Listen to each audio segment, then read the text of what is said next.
Karen Atwood, the HOA president, thought she could cement over someone else's property, literally, by filling Chris's pool with concrete just because she didn't like it.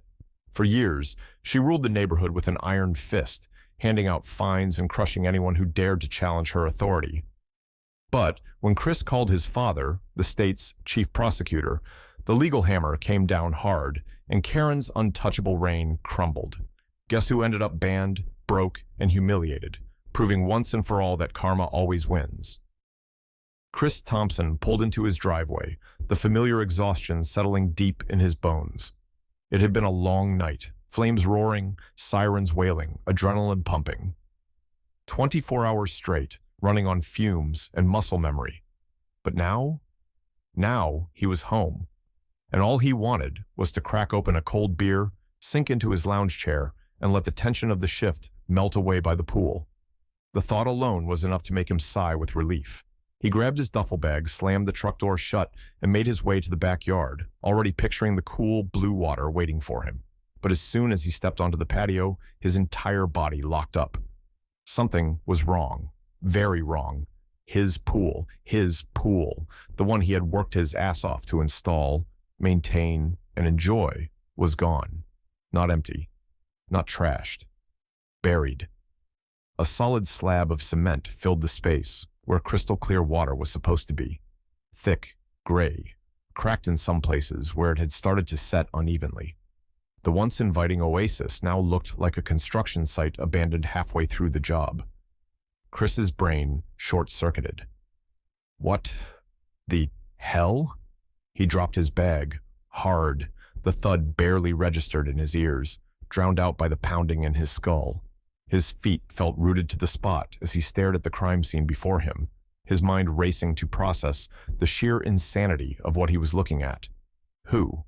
Why? And then, like a sledgehammer to the face, it hit him. Karen Atwood. The self-appointed dictator of the HOA, the woman who had made it her personal mission to nitpick every single thing about his property since the day he moved in. The fence was an eyesore. His truck was too blue. His grass was too wild. His porch lights were too bright. But this wasn't a passive-aggressive email. This wasn't a warning letter taped to his mailbox. This was war. Chris clenched his jaw so hard it ached. He took a deep, controlled breath, the kind he took before running into a burning building, and turned on his heel. His boots hit the pavement with force as he stormed toward Karen's house. Her stupid little beige McMansion was just 3 doors down, adorned with an unnecessary amount of potted plants and a wreath on the door that read, "Live, Laugh, Love." Chris raised a fist and pounded so hard on the wood that the damn thing nearly fell off. The door swung open, and there she was, Karen Atwood. 50-something, perfectly coiffed blonde bob, pastel cardigan, and the smuggest damn smile he had ever seen in his life. "Oh, Chris," she beamed, as if they were old friends running into each other at a bake sale. "What a surprise. I see you've noticed the adjustments we had to make to your yard." Adjustments. Chris felt something snap inside him. Adjustments? His voice was dangerously low, barely containing the sheer rage boiling beneath the surface. "You filled my damn pool with concrete." Karen gave an exaggerated sigh, shaking her head like he was a misbehaving child. "Oh, now, don't be so dramatic. We simply had to enforce the HOA guidelines. You see, your pool wasn't properly approved. It didn't fit the community vision. I sent you multiple notices." Chris inhaled sharply through his nose, forcing himself to keep his fists at his sides. "You filled my pool with cement because it didn't align with the vision? Are you out of your mind?" Karen giggled, actually giggled, like this was all some harmless joke. "Oh, come now," she cooed, waving a manicured hand. "You can always build something else there. Maybe a nice little rock garden. Wouldn't that be lovely?" Chris saw red. His pulse pounded in his ears. His muscles tensed with the kind of restraint only years of self-discipline could provide. He had rushed into burning buildings, pulled people from wreckage, survived situations most people wouldn't last a minute in. But this was something else. Karen thought she was untouchable, that she could push, poke, and prod until people broke or gave in. She had no idea who she was dealing with. Chris had been around enough fires to know that some things weren't worth fueling, and Karen Atwood? She was pure gasoline, the kind of person who thrived on conflict, who fed off pushing people's buttons just to see them snap. And that's exactly why he wasn't going to give her what she wanted. Standing on her porch, watching her smug little smirk, he felt the anger clawing at his chest, demanding to be unleashed. But he swallowed it down. No shouting, no empty threats. No, he was going to handle this the right way. Chris turned on his heel and walked away, leaving Karen looking vaguely disappointed, like a cat whose mouse had just wandered off. She thought she'd won. She had no idea what was coming. Chris pulled out his phone and got to work. He took dozens of photos from every angle.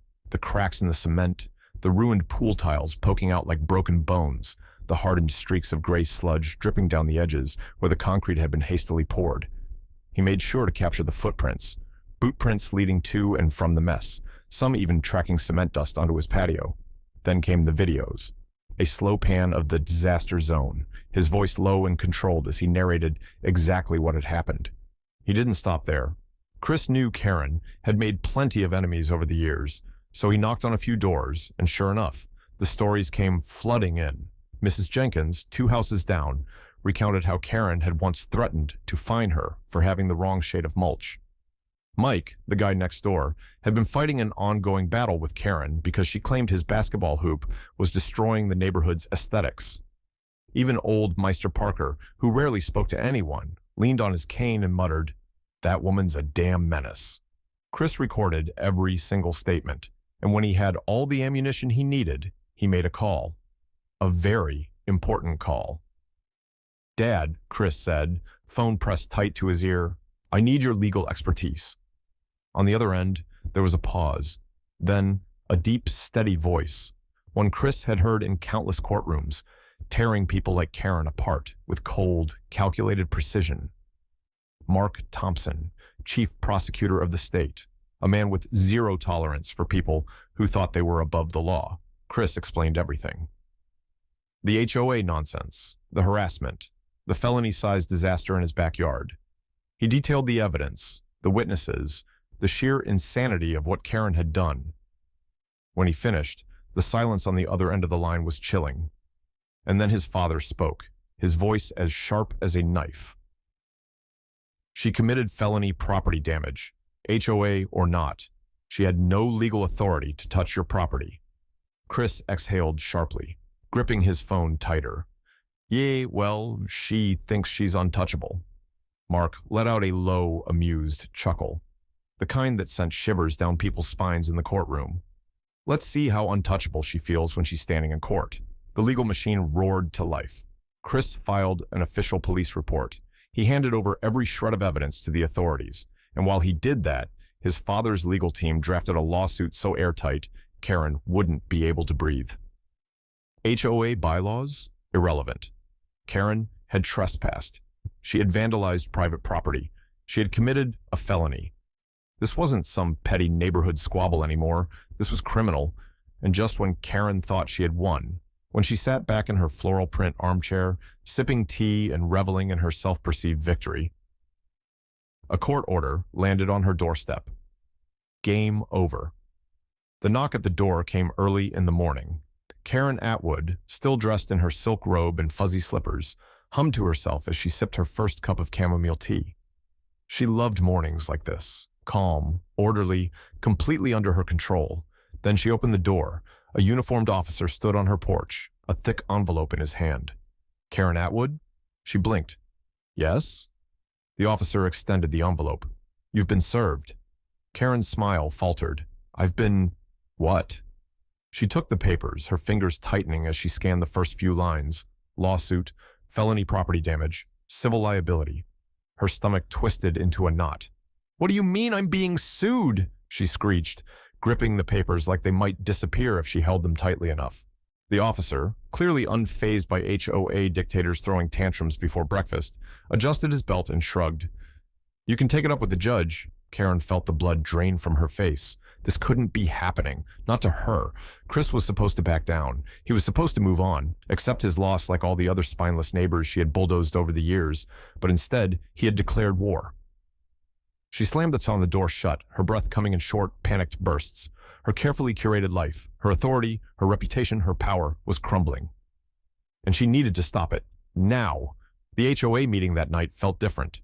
Normally, Karen strutted into the clubhouse like a queen addressing her subjects. But this time, her heels didn't click as confidently against the polished floors. The eyes that once avoided hers in fear now watched her, some with curiosity, others with something far more dangerous. Amusement. Karen cleared her throat, pushing past the anxiety clawing at her chest.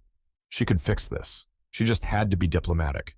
She forced a warm, rehearsed smile as she took her seat across from Chris, who lounged back in his chair like he had all the time in the world. "Chris," she started, her voice laced with an artificial sweetness. "Let's be reasonable. This doesn't have to go to court." Chris arched a brow. "Oh, now you want to talk?" He leaned forward, resting his arms on the table. "Where was this reasonableness when you poured concrete into my damn pool?" Karen swallowed hard. "It was a misunderstanding," she said quickly, forcing out a light chuckle. Chris didn't laugh. Instead, he pulled out his phone and tapped the screen. A video began to play. Karen's own voice filled the silent room. "I want it filled completely. No cracks, no gaps. Make sure it's level."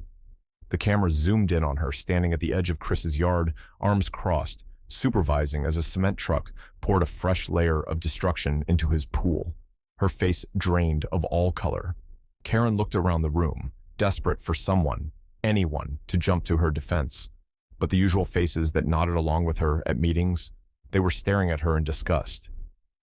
This is entrapment," she spluttered, her voice higher than usual. Chris smirked, pocketing his phone.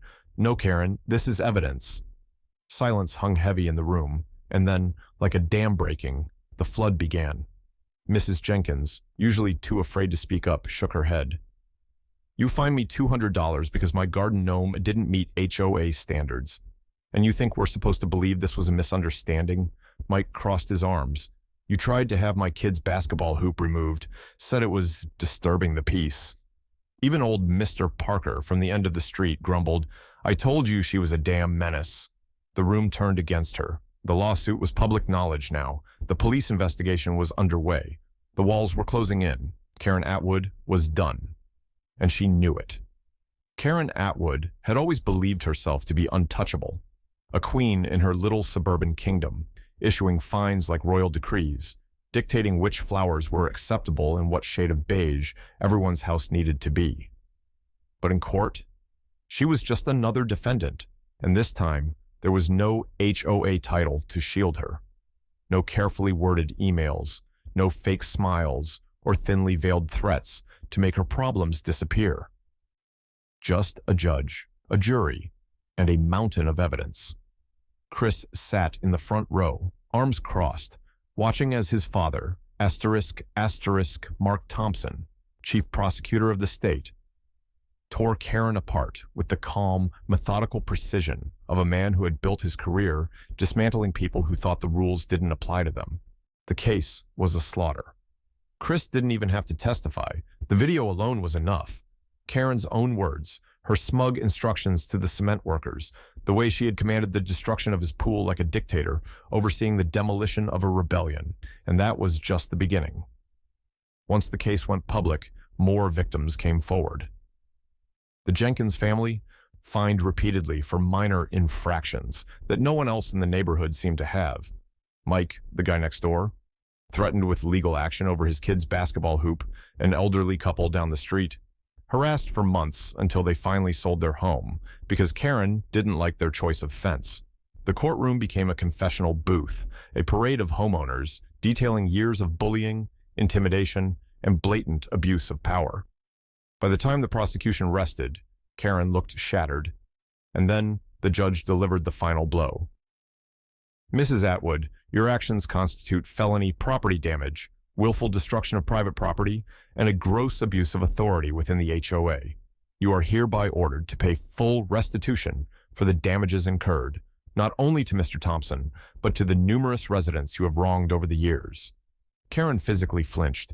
Tens of thousands of dollars in damages, a criminal record, and in the ultimate poetic justice, banned from ever holding any HOA position again.